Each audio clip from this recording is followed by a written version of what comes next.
I love you.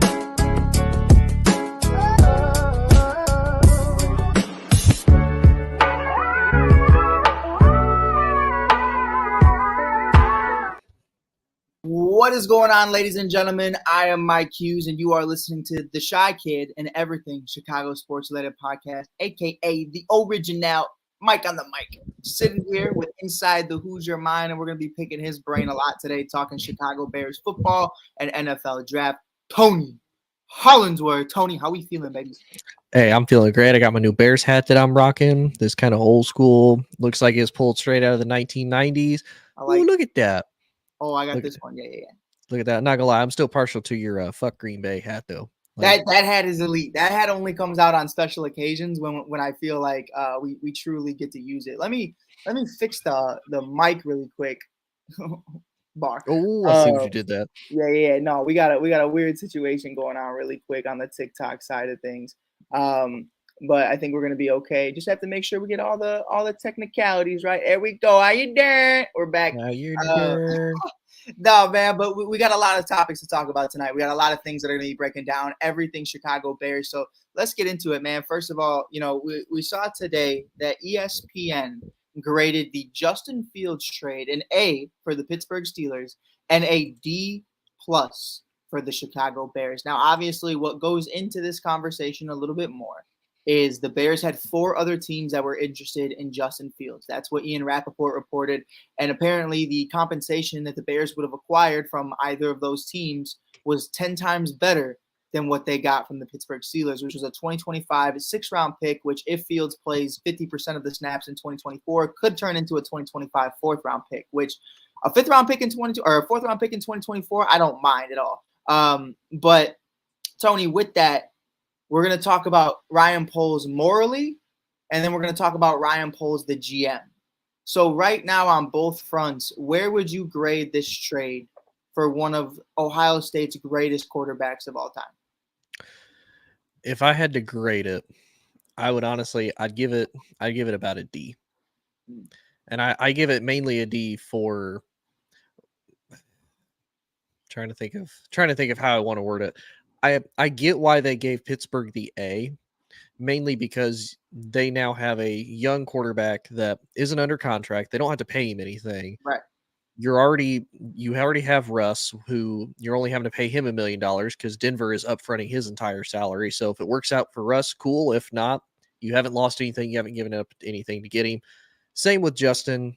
If he works out, cool. You only got him for a 6th-round pick. If not, is what it is. You just missed out on a 6th-round pick. For the Bears, I would give it about a C to a D. I would probably give it more, honestly, a D, because looking at it from a business perspective, while you definitely want to take into account, Justin, where he wants to go. Because, I mean, you think about it. He did give Chicago everything. And if I'm Ryan Poles, if I'm looking at how they are, that does come a point where it's like, man, okay, yeah, he did everything. We didn't really set him up for the best success. Like, we need to try to do right by him for sure. But at the end of the day, it is a business. This is your future that you have to deal with. If you're Ryan Poles, this is Justin's future. So if you can kind of come to a compromise on it, like, look, I know this is where you want to go, but this is what they're only offering.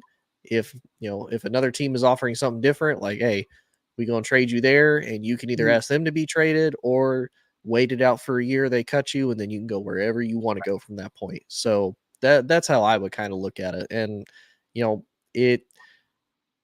it's one of those, I feel like it's really kind of a lose-lose for both sides because for Justin, I feel like if this was 2014 Russ, once he'd been in the league a couple years. Oh He's yeah, still I don't mobile, think he I can want to go learn. there. I don't think he'd want to go there, but even if he did, I think that would be the best opportunity for him to learn behind somebody whose skill sets are so similar. Because Russ has, he used to be a pocket passer, or he could be mobile like Justin has been. He could get the first down with his legs. He could be elusive. Right. Now it's, Justin's going there as Russ is past his prime. And honestly, as crazy as this is going to sound, I know a lot of people probably argue it, and statistically he had a better season last year. Russ is washed. Like, Russ is not the same Russ that we've seen ever. Like, he got hurt his last year in Seattle, like the finger thing. He tried to come back, and I'm like, okay, I scratched that out, because I'm like, yeah, Right. you're just trying to force something to happen. You didn't really need to. You go to Denver, you're with Nathaniel Hackett. You had Jerry Jeudy, you had Cortland Sutton, you had a pretty good offensive line, you had a really good defense, but you had Nathaniel Hackett as your head coach, and you couldn't put your own ego aside enough to make it work. Like, you made it work just fine with Pete Carroll when you were basically running the offense, but now Right. you can't do it. And now you move on to Sean Payton. Sean Payton statistically gets you back to being a pretty decent quarterback. Now you go to Pittsburgh, you're the starter. There's a lot of question marks I got for Russ, and unfortunately for Justin. Is he going to pick up on any of that toxicity? Like that? Right. That's my other worry I for think Justin. that's the furthest thing that'll happen with Justin, in my opinion. Justin's Justin. You know what I mean? I Yeah. think you and I have seen Justin be this veteran mentality, this leadership mentality since he was in Ohio State or Georgia, or even before that, when he was on QB1 Beyond the Lights on Netflix. Like, the kid even talked about how his dad made him shave his head because his grades weren't good enough. Like, this kid understands what it takes. So I don't think the toxic traits he'll pick up. I think a toxic situation is definitely there, though. From what it seems, Russ is fully supported Justin Fields coming into the building. He made an Instagram tweet about it. Didn't see him make that post about Kenny Pickett, so I think there's definitely volumes to it. This is a team that they faced each other last year, and Russ obviously got the win out of it, but Justin definitely played better.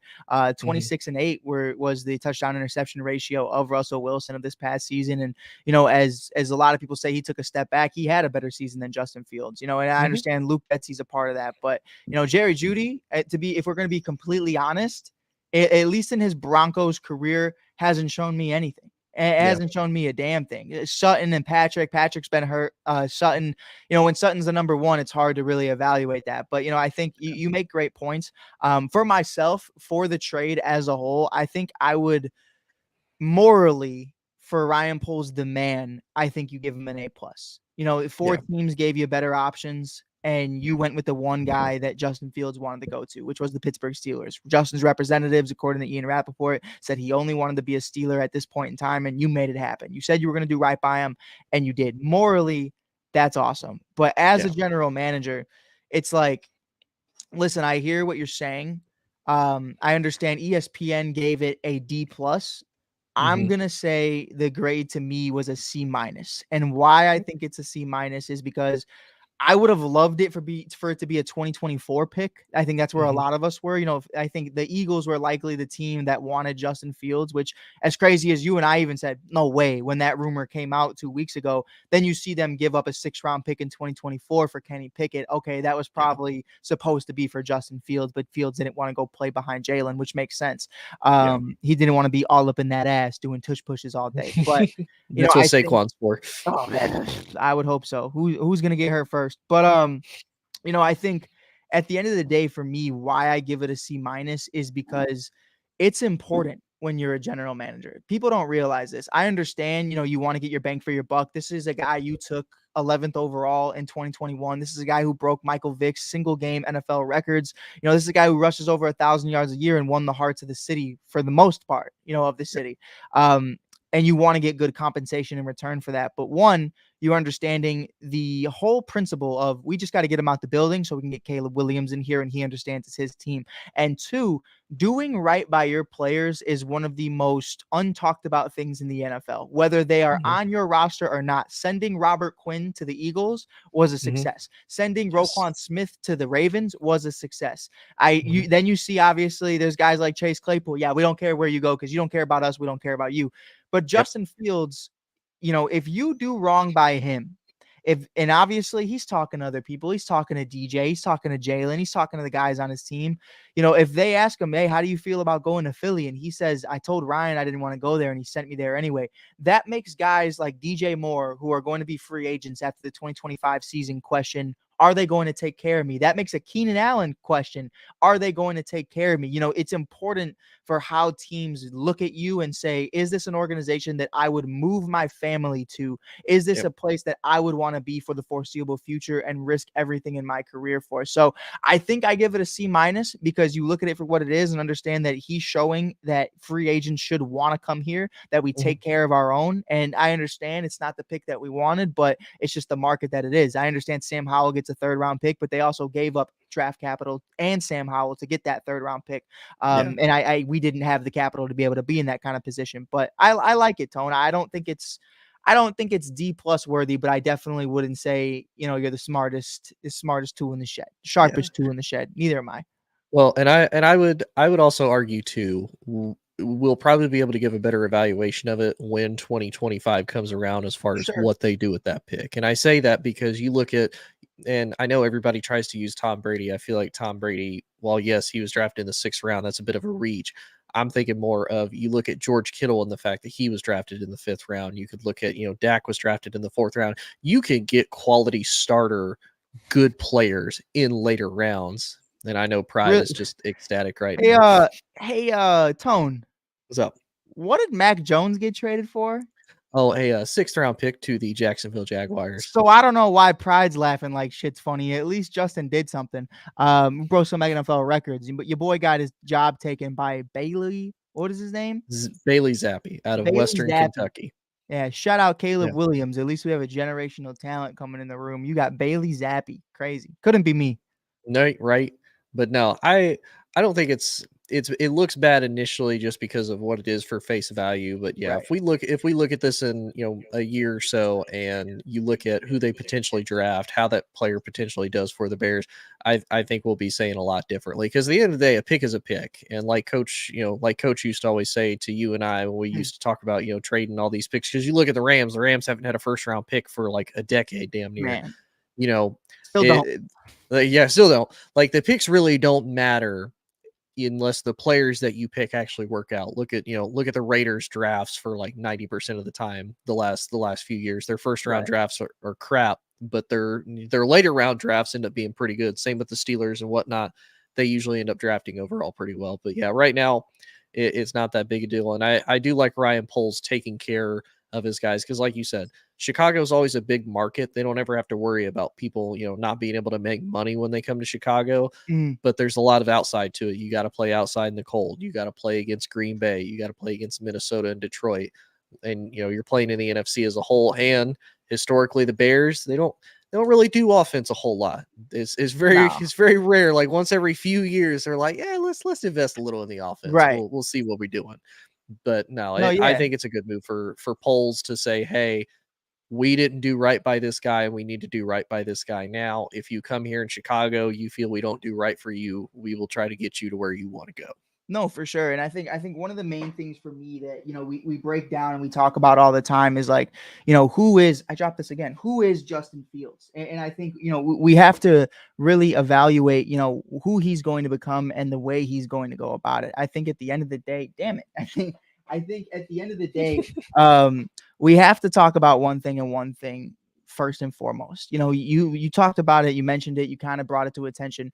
The Bears haven't addressed the offense.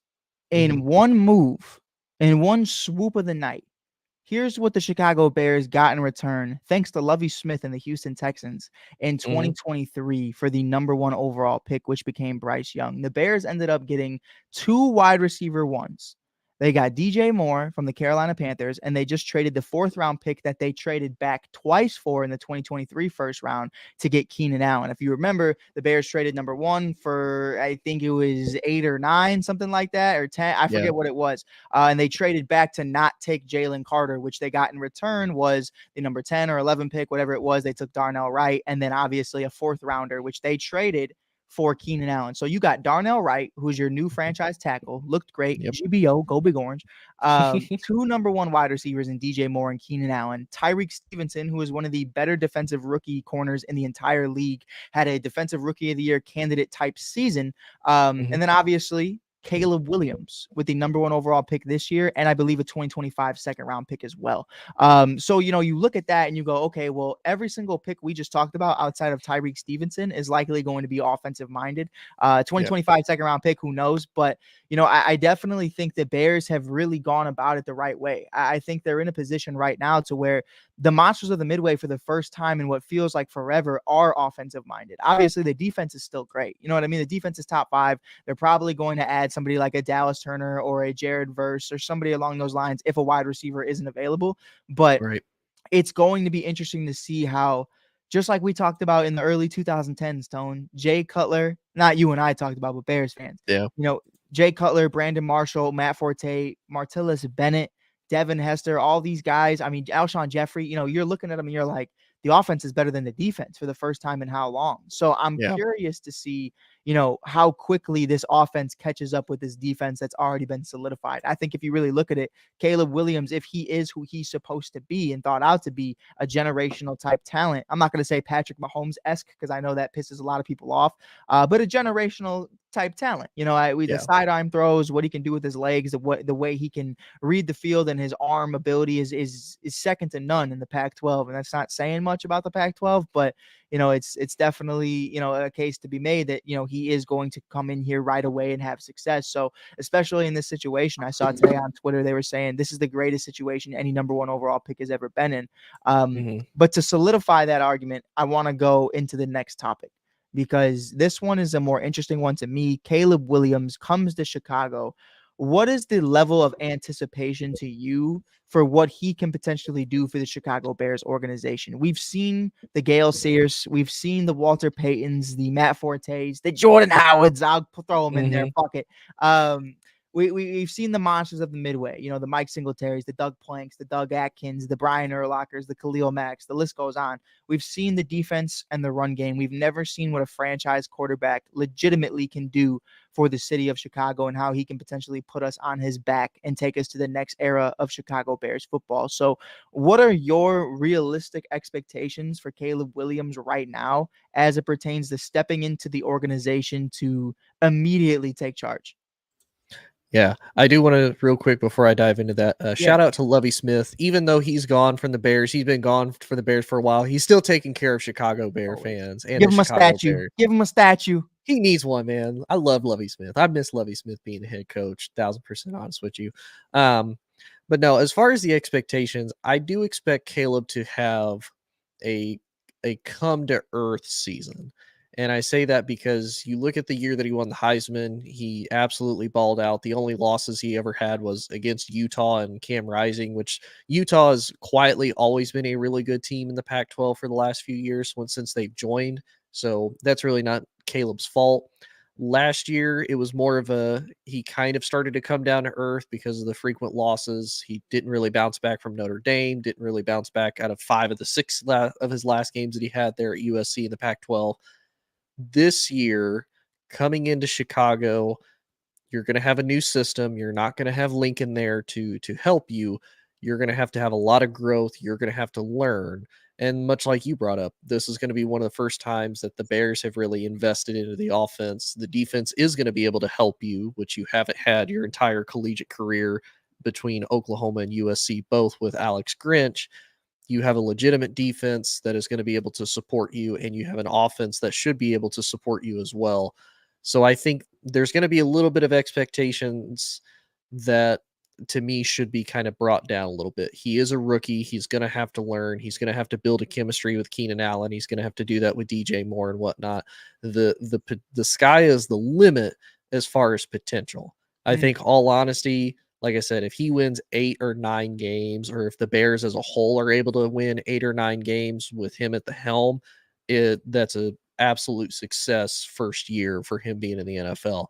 But I do wonder what he looks like not having basically the only guy that he's ever heard call plays for him at a collegiate level not whispering in his ear. Now, maybe that changes if, the Bears start out bad, they fire Matt Eberflus, and they begin the vicious cycle all over again of, fire a head coach that drafts the guy of the future, new head coach comes in, this isn't my guy. John But if Fox, Mitch Trubisky, Matt Nagy, Justin Nagy Fields. I mean, Fields, Caleb exactly. Williams, Matt Eberflus. So if they were able to get a Lincoln Riley, if he's potentially available next year, because a lot of this will also depend too on how badly USC gets their ass kicked in the Big Ten now that they don't have a generational talent in Caleb Williams. It's going to be very bad. Exactly. It will be interesting to see if Lincoln Riley doesn't try to jump ship to the NFL, and maybe he tries to join Chicago with his former quarterback. Who knows?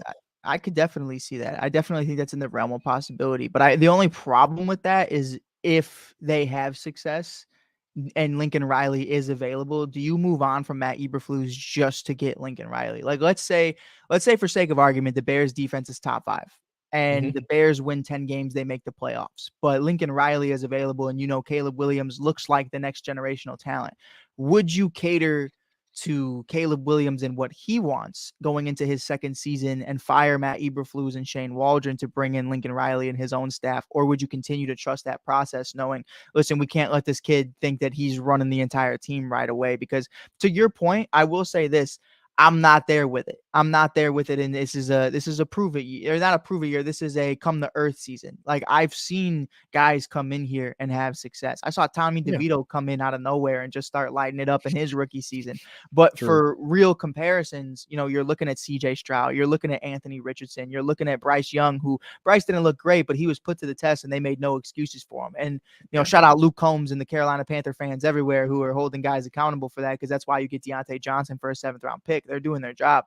But, I think when you see Richardson and CJ and all these different young guys, even Patrick Mahomes in year 2, Lamar in year 2, that was their true rookie season. You're really starting to sit down and wonder, man, do we have to wait? The era of the 1985, hey, man, you're sitting for a couple years in front of this Joe Schmo and you're going to learn and hold a clipboard. That shit's over with, bro. If you're taking number 1 overall and you're saying you're the next Patrick Mahomes, you better act like it, especially when you're coming into a situation not like Bryce Young, where I couldn't name 2 wide receivers from the Carolina Panthers last year. You're coming into an amazing situation, a top 5 defense, a set culture from Matt Eberflus, Shane Waldron, who has been an offensive coordinator for Tom Brady, Jared Goff, Geno Smith and Russell Wilson and whoever the fuck he was coaching in Washington. But, one of these days I'm going to figure that out. But yeah, I think at the end of the day, man, it's going to be really interesting to see what happens with Caleb. I give him no second to catch his breath. No, you're a dog. Come in here because we're ready for you. And I think all Bears fans are expecting that. And I think the biggest question to me is what's up RG3's ass today? Did you see that post today? Yes, I did. So for people just tuning in, Robert Griffin III, who obviously had a phenomenal career, bum in the NFL. No, I'm just playing. But let's be real, man. RG3 says that Caleb Williams should give the Chicago Bears the Eli Manning treatment. We got Rob Scott joining. Rob Scott in the flesh. Look at his teeth. Smiling back at me. Love it. What's going on, brethren? Man, we were about to break it down, Rob. I'm happy you're here. You heard RG3's comments today? Talking about it as far as Caleb should pull turn down the Bears. Yeah. Where are you at as it pertains to the hate in Robert III's heart? Right now, for me, mine really quick. Hey, man, listen, I get it. Your NFL career didn't work out. You're just like us. You're content creators now. So you want to get those clicks. You want to get those views. But leave my team the fuck out of it. That's where I'm at. Like, you already heard Caleb Williams say it would be, and this ain't paraphrasing. This is a quote, a direct quote. Caleb Williams at the combine said it would be an honor to be a Chicago Bear. And he talked about a great situation that any quarterback they take is going to be in. Obviously, it's very cold outside right now, and that's why you see smoke coming out of Rob Scott's mouth. 100%. It's freezing out. Say burr for me, Rob. Hey, you see me with my hood on, right? Yeah. It's cold outside, y'all. I'm outside. No, it's just a cigarette, y'all. It's okay. Okay. But Rob, really quick, man, I want to get your thoughts and then Tony's. Robert Griffin III says Caleb should give that Eli Manning treatment, but Caleb has said nothing negative about the Bears thus far. He has his pro day at Hallis Hall this week. Are you excited to hear Caleb Williams continue to express his love for potentially being a Chicago Bear? And where do you put that in RG3's perspective?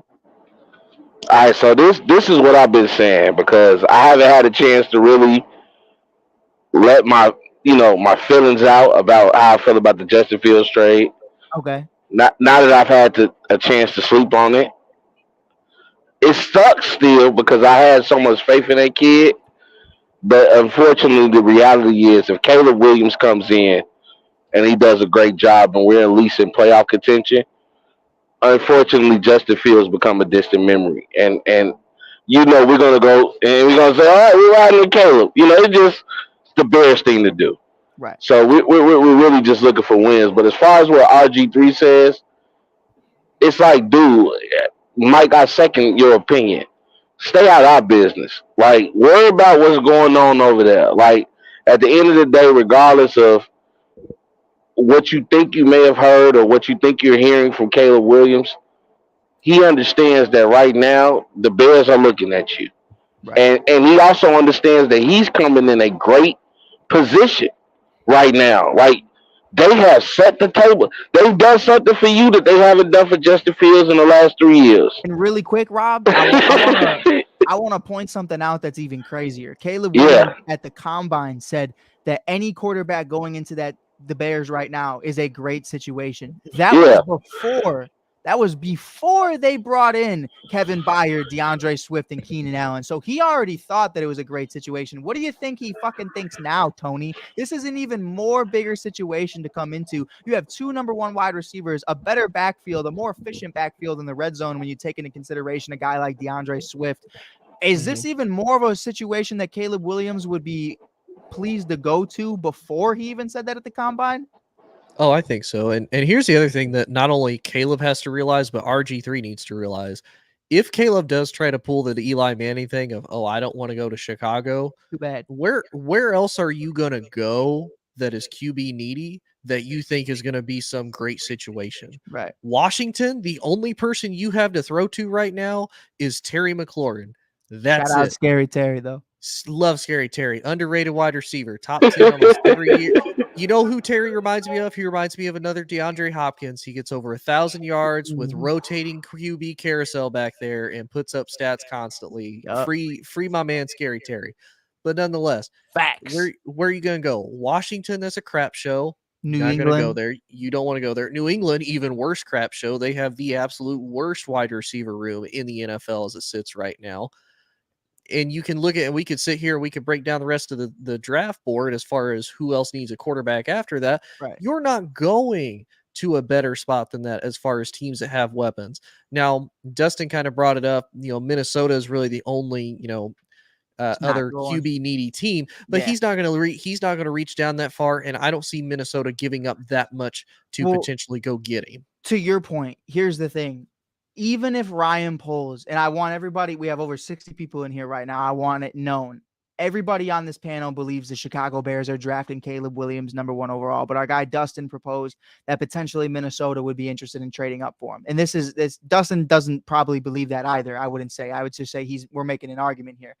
Right. If you're Ryan Poles and there is a slim chance that you think that this guy could become the next Patrick Mahomes, you're not trading him to the Minnesota Vikings, who have Justin Jefferson, Jordan Addison, and TJ Hawkinson, along with Aaron Jones and Kevin O'Connell, who's an amazing head coach. So you're never trading them to a division rival. It's basically like you understand that you have the potential of having a Patrick Mahomes level player before you even start, and you're going to just hand him to the Green Bay Packers and leave him in Lombardi just gift wrapped. So I don't see that happening whatsoever, but I want to go back to what Rob said, because what Rob said to me is something that nobody's talking about. Here's the facts, and no straight facts, no printer. We're going to break it down right now. Justin Fields in 3 seasons never beat the Green Bay Packers. A lot of people right now are upset that Justin Fields is gone and that they're moving on from him. But I'll tell you what, if in the first meeting of the Green Bay Packers in 2024, Caleb Williams beats Jordan Love and the Green Bay Packers,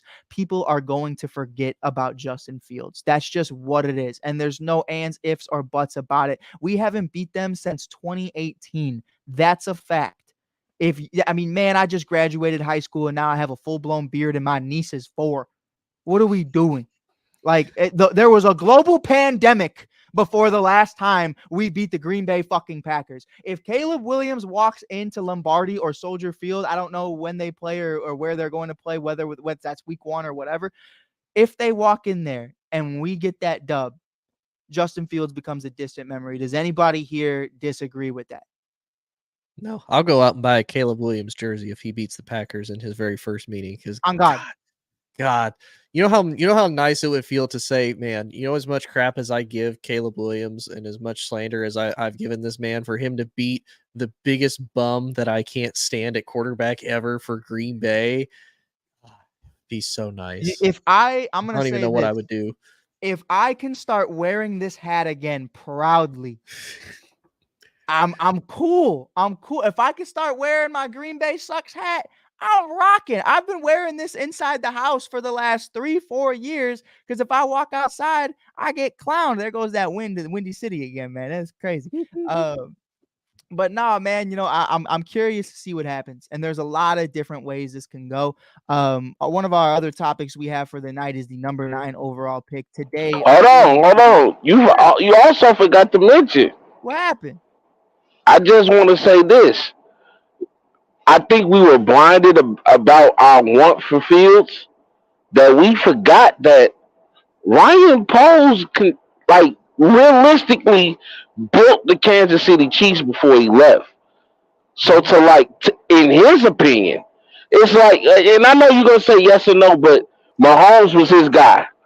Sure. Mahomes was his guy, and at the end of the day, for him to go to another team and to get the number 1 draft pick and see another guy who, in my personal opinion, I think a lot of people have been jumping the gun and saying Caleb Williams is the next Mahomes. But if you look at the highlight tape, he did a lot of Mahomes-like things. So in Ryan Poles' vision, he's like, hold on, you telling me I go to another team, get the number 1 draft pick, and I get another guy like my guy, and I can build this franchise? You want to talk about a hell of a resume? You want to talk about, Hall of Fame credentials as a general manager? What happens, best case scenario, if Caleb Williams comes in and he's able to, give us a new edition of the '85 Bears? Not to say that the defense is going to be the same or I would whatever. say even better because in this age, this league, it's offensive minded. But Rob, do you know the reason why Patrick Mahomes is a Kansas City Chief right now? Do you know the real reason? Yeah, talk your shit. It's not Ryan Poles. It's not Andy Reid. It's not the ownership. I actually heard it's not even my shit to talk. I heard Patrick Mahomes say this himself. Matt Nagy was so big on Patrick Mahomes that he actually gave him the plays that they were going to talk to him about the night before at his workout with the Kansas City Chiefs. He said, this is what they're going to talk to you about. I want you to have success. Here's what it is. And I guess the Chiefs were wowed by his knowledge. It's crazy when you have the answers to the tests, you're wowed by knowledge. So Matt Nagy actually put the Kansas City Chiefs in position to really look at him as a viable option. And of course, the Chicago Bears are also a big factor to that because for whatever reason, you said Mitchell Trubisky was the number 2 overall pick over Deshaun. But whatever. I was gonna say that's great until he drafted Mitch Trubisky, and I'm like, wait a minute. It is wild to me when you talk about that, and you're like, damn, Matt is Matt. At the end of the day, I've had a lot of conversations with a lot of former Bears, who I won't name drop, but that just said he's all about him. But that night, that day, Matt Nagy was about business, and I think that's kind of cool to me. But hey, go ahead, Tony. Every squirrel gets a nut eventually. Every squirrel gets at least one nut eventually. Matt Nagy got his nut. Sure, 100%. Hey, like my boy used to say, the sun got to shine on the dog ass every once in a while. Eventually it hits there. Hey, but also too, the only thing I worry about with Caleb Williams, right, is that curse of that number 1 pick. Because, when we look at football, when we look at the NFL, right, the guys that you think are supposed to come in the league and be dominant and kill, from a quarterback standpoint, is always those guys that you never saw coming. Pause. You know what I'm saying? It's those guys that you never saw. Like look at Tom Brady. Look at Brock Purdy. Look at a lot of quarterbacks in the NFL. It's like these were guys that were picked later in the draft or were not your number one, So, number two, number three pick. And these guys go right. ahead and go crazy. So I wanna drop something though because I Yeah. think it's Drop important. your knowledge. You look at let's talk about Patrick Mahomes, why he had success. You come in with Andy Reid, Alex Smith mentoring you. You have Tyreek Hill, Facts. Sammy Watkins, Travis Kelsey, Kareem Hunt, a great solid defense at that time. Not as great as it is now. I will say that it's gotten better, but it was a solid defense. You look at Brock Purdy. He comes into a situation with Christian McCaffrey and Debo Samuel and Kyle Then Shanahan. Garoppolo.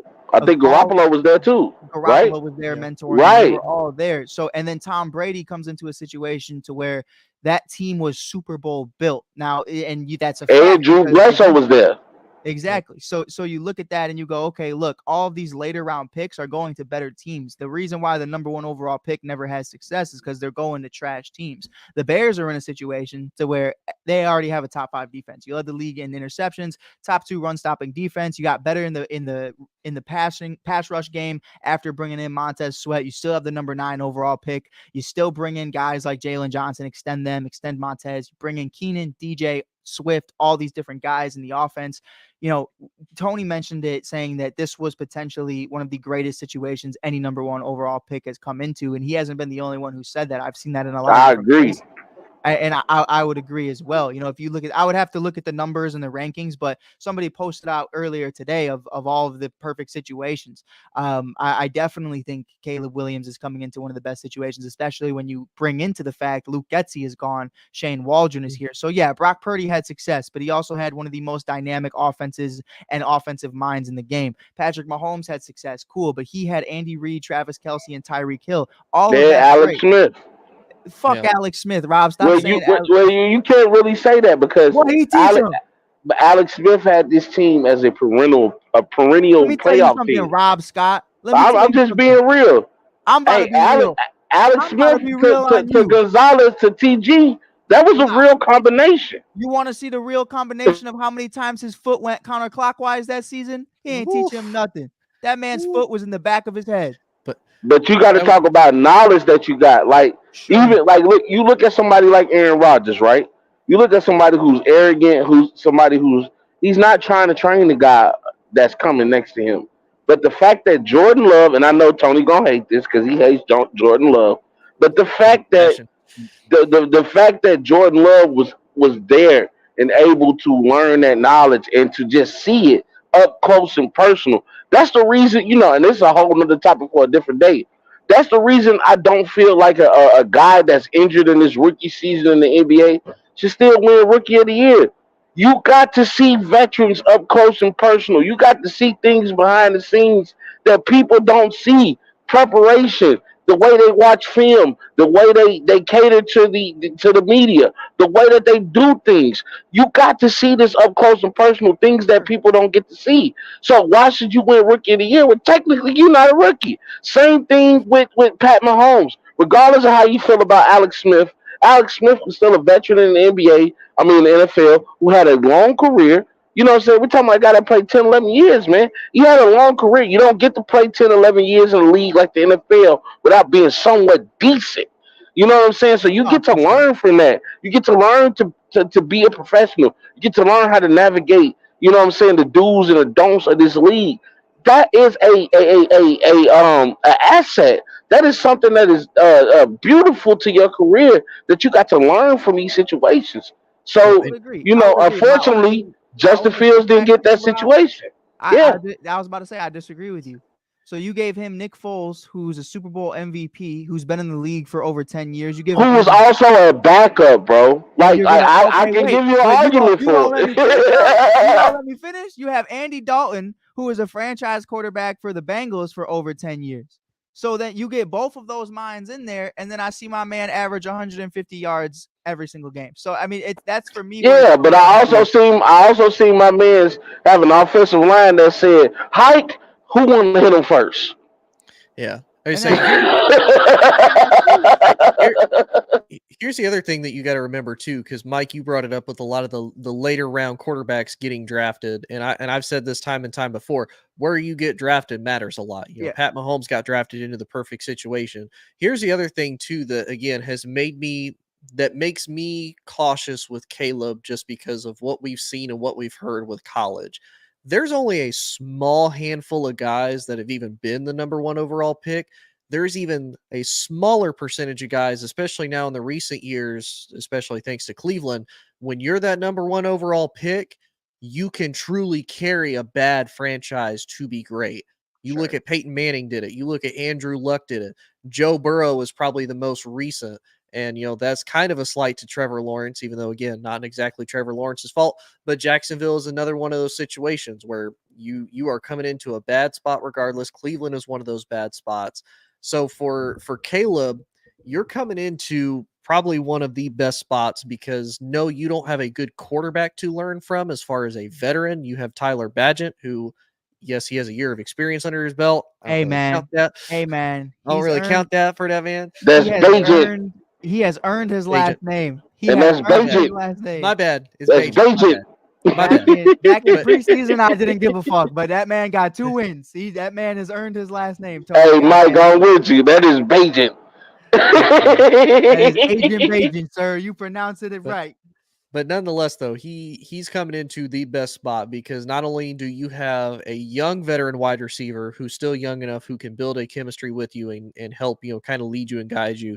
You have another very good wide receiver who is a veteran, who was in the league for a long time with Phillip Rivers, also helped develop another great quarterback in Justin Herbert, as far as being able to work with him, giving him tips and tricks and whatnot. You have a good solid running back who's been around the league, been around a lot of great quarterbacks, and Matt Stafford, Goff, and then Jalen Hurts. So he's got just about everything you could really want as far as best setup goes to be a potential success. I would agree. And I think Yeah, the you draft talking, Tony. You talking.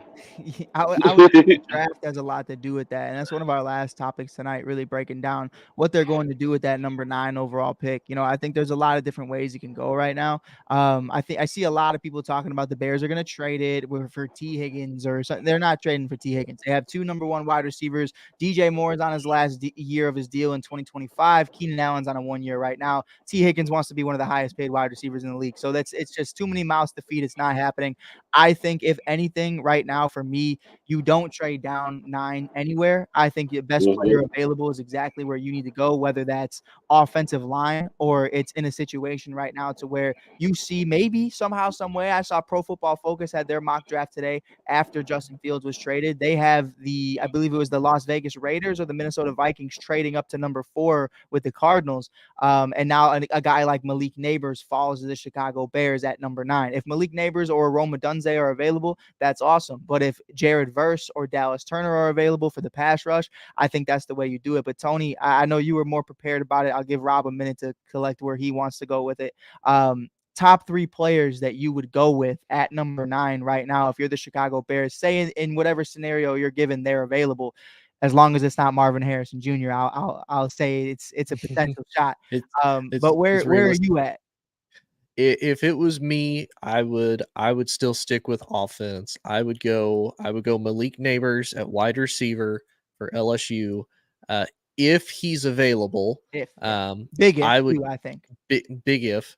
Another big if the dude is available, I would go with Joe Alt, the tackle out of Notre Dame, who is solid. That would also continue to shore up your offensive line, give you a lot of help there and whatnot. If I had to pick a third, I would probably go defense and say Dallas Turner on the edge. Or if you wanted to kind of shore up the secondary a little bit more, you could also go and get Cooper DeJean out of Iowa.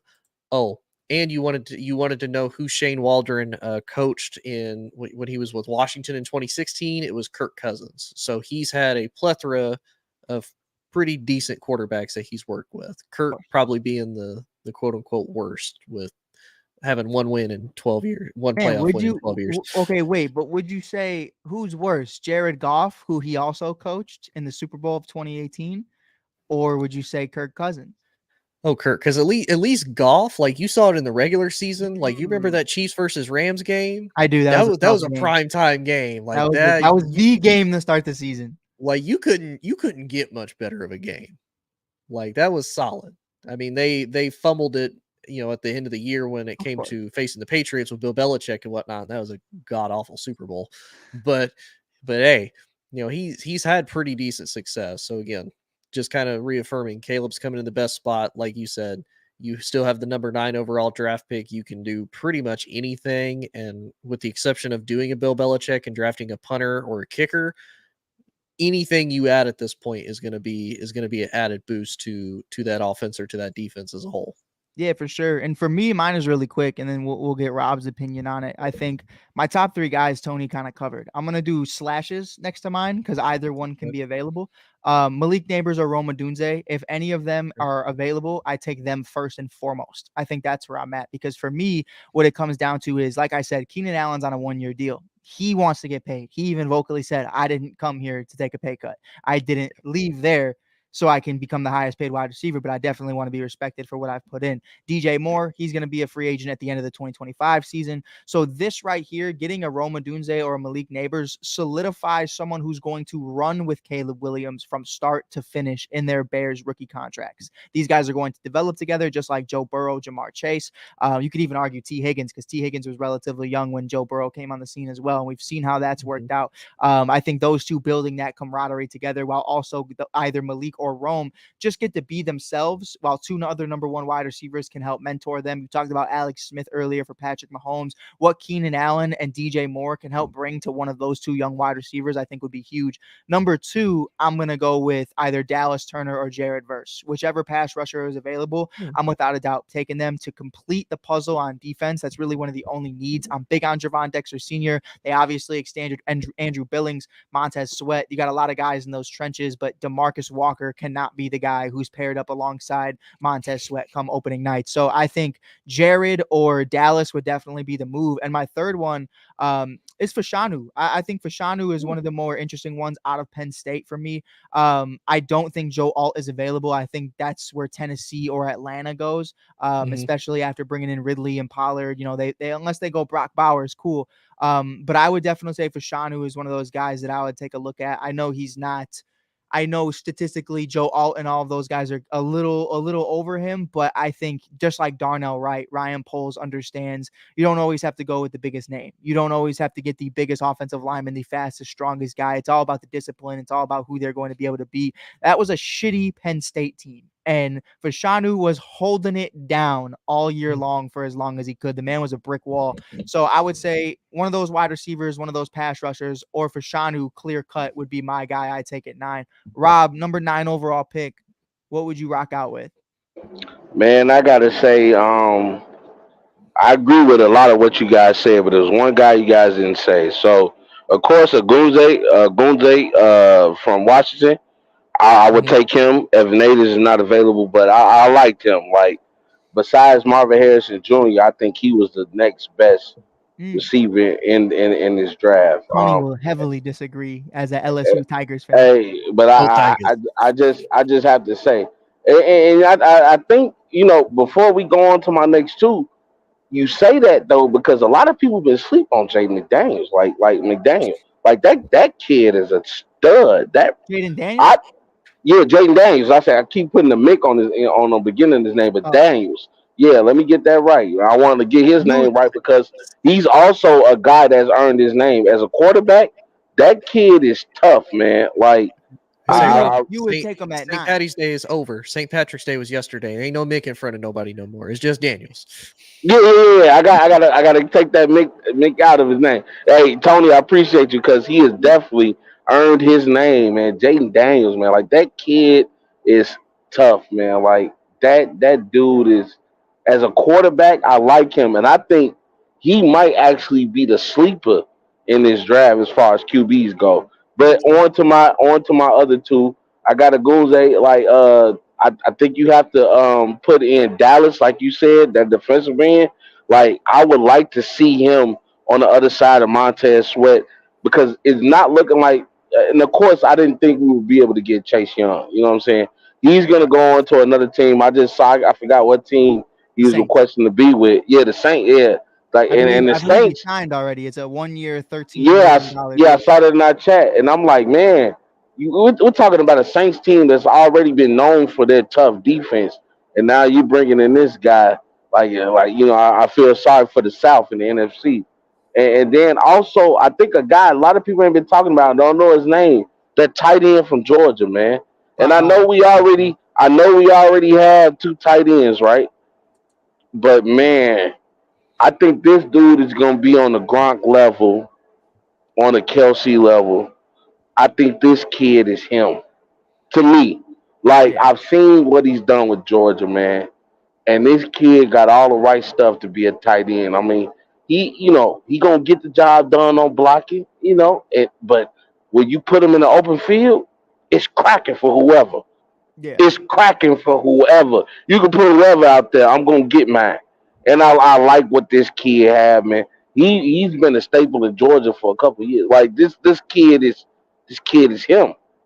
I This think I kid is think him. there's I think there's a reasonable conversation or world where you do have Brock Bowers on the Bears, and I think like especially when you do three tight end sets, I think you would Yeah, have Gerald Everett really be that guy who's just blocking the entire time, and either DJ or Keenan would be the only wide receiver, and you can have Cole and Brock be your two end tight ends that are just going to go out there. If you ever played Madden before, I'm talking tight end attack. But I think that's really where you would go with that. But I but I just think think I think I think Cole is on heat now. Like how we talked about Justin Fields and everybody. Like now you're on the clock. I don't Like think show us what you can do. I don't think so, especially just because they extended Cole Kmet for 3 seasons. I think he's in a great spot right now. Yeah, Tight ends but are hard but to come by. I but don't see it. yeah, but now I get that, Mike. But now we're talking about teams that pay somebody on a dollar in the dream and then just be like it ain't working. I, it's been working though for Cole Kmet. You know what? Like Cole Not Kmet, for me, man. Like I think Cole Komet gotta stand. Like he's been getting better, right? And to me, if he would have been more of a threat, I think you would have got less pressure on DJ Moore. I don't And I think so. think that's what teams were starting to look at. When we got DJ Moore, we were so excited, right? Right. And I'm just giving you my point of view from what I saw. We were so excited, and teams understood the threat that we were getting when we got DJ Moore. And then they start realizing, yeah, DJ Moore is the only one that's gonna stand up. Right. And they started triple teaming him, double teaming him, triple teaming him, and it was to the point it was like, who else is gonna beat us? And Cole Kmet get his touchdown in the first quarter, and get to swing the bat, hit the home run, do what he does when he celebrates. But at the end of the day, it's like, when are you going to show up? I don't even need you to score touchdowns. When are you going to start to make those key catches that we need to keep the drive going? Because at the end of the day, we lost a lot of leads in the third and fourth quarter because we could no longer keep the drive going. If we're not hitting you with the home run shot, we getting stopped. That's what 100%. I'm telling you from my eyes. I was watching these. I was definitely watching Bears games because I was excited for what we could see, and that was the recipe for everything we saw. That's why we were the biggest team for fourth quarter like giving up the lead Yeah. because who are going to make those key catches when we need to get a first down, when And we I'll need to tell you make this things though. happen. I'll tell you from firsthand experience watching a Cole Kmet be wide open going up the middle in an Arizona Cardinal game. We're all there on Christmas, and Justin Fields just doesn't see him. So there were plenty of times where Justin Fields just didn't make key plays. And I also think Luke Getsy was a shit OC. And like you said about that offensive line, how many times have I seen Cole Kmet after that first quarter have to go block because guys like Lucas Patrick or Cody Whitehair or Braxton Jones can't handle their responsibility? So I think we haven't really seen a Cole Kmet in a position to where he's just an offensive threat. We've always seen him have to block. We've always seen him have to make up for this offensive line lacks. And I'm looking at him from 2020 to now. He's continuously got better every single year. 2020, he had 243 yards, 2 touchdowns. Sure, you're a rookie, whatever. 2021, immediately 612 yards. 2022, 544 with 7 touchdowns. This past season, a career high in 719 yards, 6 touchdowns. I think Cole has really come into himself, and I think that's why they've extended him. Especially Rob, when you look at like we brought up with Tony, really just talking about not to just play devil's advocate the whole time, but you understand Cole's locked up for 3 more seasons. Gerald Everett's going to be here for 2 more seasons. When you look at the wide receivers, these guys are gone after this year and next year. This year, 2024 and 2025, and DJ and Keenan. So I think your tight end spot's pretty locked up, unless you look at Robert Tunyon and you're like, just get the fuck out of here, which is perfectly fine. But it's like if it comes down to the number 9 pick, and you know that these 2 wide receivers who are number 1 options, and really the only reason this offense is in a good position, if they're going to dip, you need to prepare for the future. And that's our final topic of the night. DJ Moore, Keenan Allen. As it ranks today, they're in the NFL. We have to talk about everybody. We're not just talking about, the NFC North, because even in the NFC North, I think it's a tricky conversation if you name them number 1. Where do you rank the DJ Moore, Keenan Allen duo in the NFL today? Not in Bears history, not in the NFC North. Tony, let me start with you. Where are you putting DJ and Allen? Oof. So I'm gonna list off a few just so I can try to think of my list. For sure. Take your time. So you've got Tyreek and Jalen. Sure. Jalen Waddle. You've got Justin Jefferson and Jordan Addison. USC. Exactly, USC. See Debo, Ayuk. Yeah, Debo, Ayuk could probably be AJ, in the 3 Devontae. category. Yeah, that'd be 4. I'd probably put them at about 5 or 6, 5 or 6, top 10 duos. Only because the all of those other combinations, with the exception of Tyreek, all those guys are pretty young. Keenan being 32, about to be 33. That hurts a little bit because you don't have the longevity with him as much. You're going to get a couple more years, but not as much as the other guys. But I would still put them up at 5 or 6 because again, Keenan is another one of those guys, much like Scary Terry, because his team may not necessarily be doing well, even though Keenan's had the advantage of he had Phillip Rivers and then he got Justin Herbert. So he's had solid quarterbacks back to back. Scary Terry out here trying to make things work with Fitzmagic for 10 seconds and that don't happen. But I would put him at about 5 or 6 probably in the NFL as a whole. See, I put them actually at 8 to 10. I think that's 8 to 10 is where I'd put them. I think there's a lot of guys that, we might just be skipping on off the dome right now that are going to be great. I think there's a lot of different conversations you can make about a Travis Kelce. Is he in that conversation? If we're looking it up for what it is right now, though, I think there's wide receiver duos that people just don't talk about. You know what I mean? There's guys who maybe they're not going to win a Super Bowl, but definitely solid tandems. And I'm looking it up right now.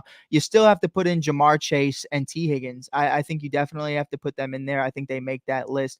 The Dallas Cowboys, obviously, with CD Lamb and Brandon Cooks, you have to have that conversation. The Tampa Bay Mike Bucks. Evans, Chris Godwin. Yeah, the Tampa Bay Bucks are another one. I'm looking at the list as it was ranked off CBS right now. The 49ers, the Vikings, we already mentioned. We're going to keep looking at this list as it goes on. I think they're anywhere from 8 to 10. I think that's a safe spot. Even DK Metcalf and Tyler Lockett and Jackson Smith and Jigba. Even if you don't want to count Lockett, cool. Jackson Smith and Jigba, Devontae Smith, AJ Brown. There's a lot of teams out there that I would look at and say, listen, these guys might be the guys. Now, there are teams that I will say like 2 teams that are in the top 10 right now, the Buffalo Bills, because of Gabe Davis. He's gone. So now it's just Stephon Diggs.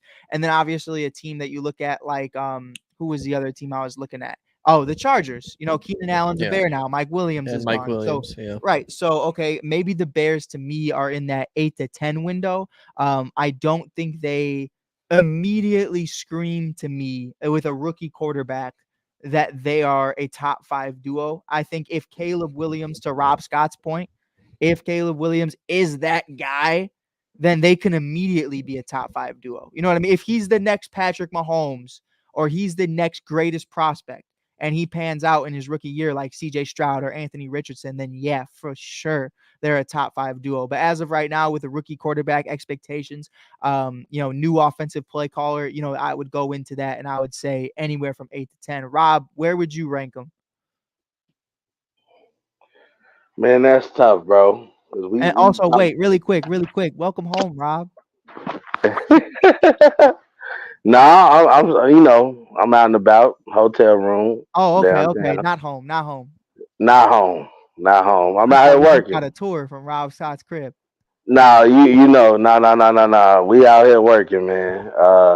You know what I do, man. I'm operations, so I'm out here at all the trade shows. Hey, shout out to us. Shout out to Show Strategy. I can say this out loud now because we've been doing some good things, but we got the DNC. So we're building the Democratic National Convention in July and August. It's going to be here in Chicago. So shout out to us, first black owned company that got the DNC contract, man. So shout out to Show Strategy. Shout out to my boss, Glenn Charles, man. We doing some big things. But Oh yeah. back to what we were talking about. I think I would have to agree with Tony. Like maybe top 6 to top 10, and I can't name all of the receiving cores offhand, Right. but I It's a long think list. that I ain't I blame you. think I think that Kelsey and Rice, and even though Kelsey is a tight end, you can count him as a receiver. I think Sure. Kelsey and Rice, they're going to be a top receiving core. Of course, we got Waddle and Tyreek Hill. I think now that you might possibly have a full year with Mark Andrews and Zay Flowers, like they might be a top receiving core. Especially now that they got Derrick Henry over there, he's going to open up so many things for that receiving core. Pauls. Now that he's over there and going to be able to open a lot of things up for the Baltimore Ravens because now we're talking about Lamar Jackson and Derrick Henry that can run, option read offenses. It's going to be crazy over there. And then you got to talk about the Eagles. I know Tony again. You don't want to talk about the Eagles, but you got to talk about AJ Brown over there with Dante Smith, and I don't know where AJ is going to end up when it's all said and done, but right now, as of right now, that Eagles receiving core is still something to contend with. And then you got to talk about the Cowboys. You got to talk about they still got CeeDee Lamb over there. They still got some guys over there. I know they just released Michael Gallup, but you know they have some money over there to spend. And we know Jerry Jones, if he's not dealing in the draft, he's not really a big offseason guy, but he might get to the point where he might start thinking maybe we have to bring in some weapons over here. You Well, know what I I mean? think that's where I haven't mentioned this to Tony yet because I don't want to. Anybody just tuning in, Tony was a Bears/Cowboys fan, but after this past season, is straight da Bears. But Da Bears. he's an observer now. His second team is an observer. He's just having fun watching football. He's not. Yeah, but hey, look, how many happens. times have we said we've done with the Bears? But at the end of the day, our eyes are still on the For Bears. sure, for sure. But So I here's get Tony said he's not rocking with the Cowboys, but at the end of the day, he got that blue and gray, that blue and silver in his heart. No. It's kind of like that. It's kind of like that ex that is toxic, and then you finally break up with that ex, and you're like, nah, I gotta be away And from you for a little bit. I think it was for Tony, and I can't speak for Tony, but just like you with the Warriors, like the Bulls were your first love, and then you Yeah, fell in love with Kobe and you fell in love with Curry, so they were your second option while the Bulls yeah, were in purgatory and still are in purgatory. But I think that was it for Tony, where it was like, yeah, I'm a Bears fan, but I like the Cowboys, and just like me, I'm sitting here today and I'm like, man, I really like certain players. I'm really into these guys. I got pause. yeah. I think they're really dope. But Tony, that was the final topic. The show is about to end, but I want to ask you something. As a former Cowboys fan, you know that OBJ announced today he will not be returning as a Baltimore Raven. And is there a potential chance, because we knew this was a conversation a couple years ago, that Yeah. he goes to the Dallas Cowboys? Ooh. Why not? Here's why, Rob. So I know they released Michael Gallup, and I haven't seen the updated numbers for their salary cap. Hey, Tony, Tony, they didn't spend anything. What's up? I know. You want to know what their salary cap number was before that? What happened, Tony? Their salary cap was $2.2 million. That's it. They ain't got nothing to spend. That's the problem. You want to know how much Dak is costing against their cap? Oh, $60 million. oh. $59.4 million against the cap hit. I like that though, because in the short term they're gonna be able to cut him down the line, and I think it's a sacrifice Next year. they just have to make. Yeah, I They can definitely cut him do. after next year. Shout out But Trey no, Lance. yeah, but here's the thing though. I don't see OBJ doing it for two reasons. The A, money, sure. the money is Yeah. going to be the biggest thing, because while yes, he's from Texas, they flirted with him before. I think the wide receivers coach at one point was the same guy that coached him when he was at LSU. Go Tigers! He, like, financially, Jerry just can't afford it, as well Right. as OBJ is not going to be that main piece in the Cowboys offense, because you still got CeeDee Lamb. I believe they still have Brandon Cooks under contract as well. I think so. You'd have OBJ potentially, as well as the emergence of Jake Ferguson, who looked really good last year. And as don't a you rookie have tight end. the Hey, 5-year I like that kid. Ferguson, a dog. Ferguson is Yeah. a dog, but I think the No, problem he is a dog. Hey, Ferguson, shout out to you because I put you on a lot of my tickets and you got me some money, my boy. Oh Wow. God. But no, isn't your running back like 5'8"? I don't even know who the running back is at the current moment, because they got rid of Tony Pollard. I think they got the only kid, have I Rico think he Dowdle. I think that was him. He was on the team last year. I think they got him right now. I'm curious to see if they rock out with him, because let's see, Cowboys running back room. Let's check it out. This is gonna be bad. I'm already knowing the depth chart for 2023. So they had Rico Dowdle, and they had some dude. Hupka, Oh no, it was Deuce, wasn't it? Deuce Vaughn. Oh yeah, they do have Deuce Vaughn still. I forgot he got Deuce injured at like the Vaughn. end of the year, and then they demoted him down to practice squad. Oh, Yeah. I thought it was Deuce Vaughn. He's 5'5". What the fuck? Supposed to be another Darren Sproles, but Dallas ain't gonna use him like that. Crazy. I don't want to hear an excuse from anybody ever again. Like my excuse is that I suck, but like other people's is like height. But like, my body sucks. Everything breaks. Hey, buddy, I'm 6'3" and I suck. Like Yeah, you bro, can be tall all you want. Like you put me on a basketball court, I'm like a newborn baby deer trying to move on ice. Like it's not working. But I'm Mr. Hit that hoe. And excuse my language, but if you put me on the court, I'm a knockdown artist. Man, get out of my way. Man. I gotta But be like Zach Hey, Edey. I Mike, just gotta reach Mike. up and grab stuff.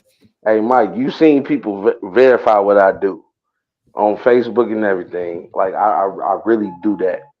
Yeah, bro. I hear you. But yeah, bro. No, I remember bro told me we were talking the other day, because we were talking about we won a championship over the winner, Lakeshore Drive Kings. But you know, we were talking about it, and I was just like, they were like, man, Mike, you're the D Rose of Chicago for real. I was like, what do you mean? They're like, you know, all the MVPs and the too big, too fast, too strong. I was like, yeah. They're like, nah, you don't got none of that, but you hurt all the time. And I was like, damn, that shit, it just hurt my heart. But listen, man, we had a great show today. I appreciate Rob Scott of Rob's 2 Cents, Tony Hollinsworth of Inside the Hoosier Mind. This is Mike Hughes, a.k.a. The Shy Kid, and you are listening to Mike on the Mic and Everything Chicago Sports Related Podcast. Until next time, welcome to the Caleb Williams era. Justin Fields, we love, we miss you. Thank you for everything. But get the fuck out of here. You gotta go. You gotta go home, but you gotta get out of here.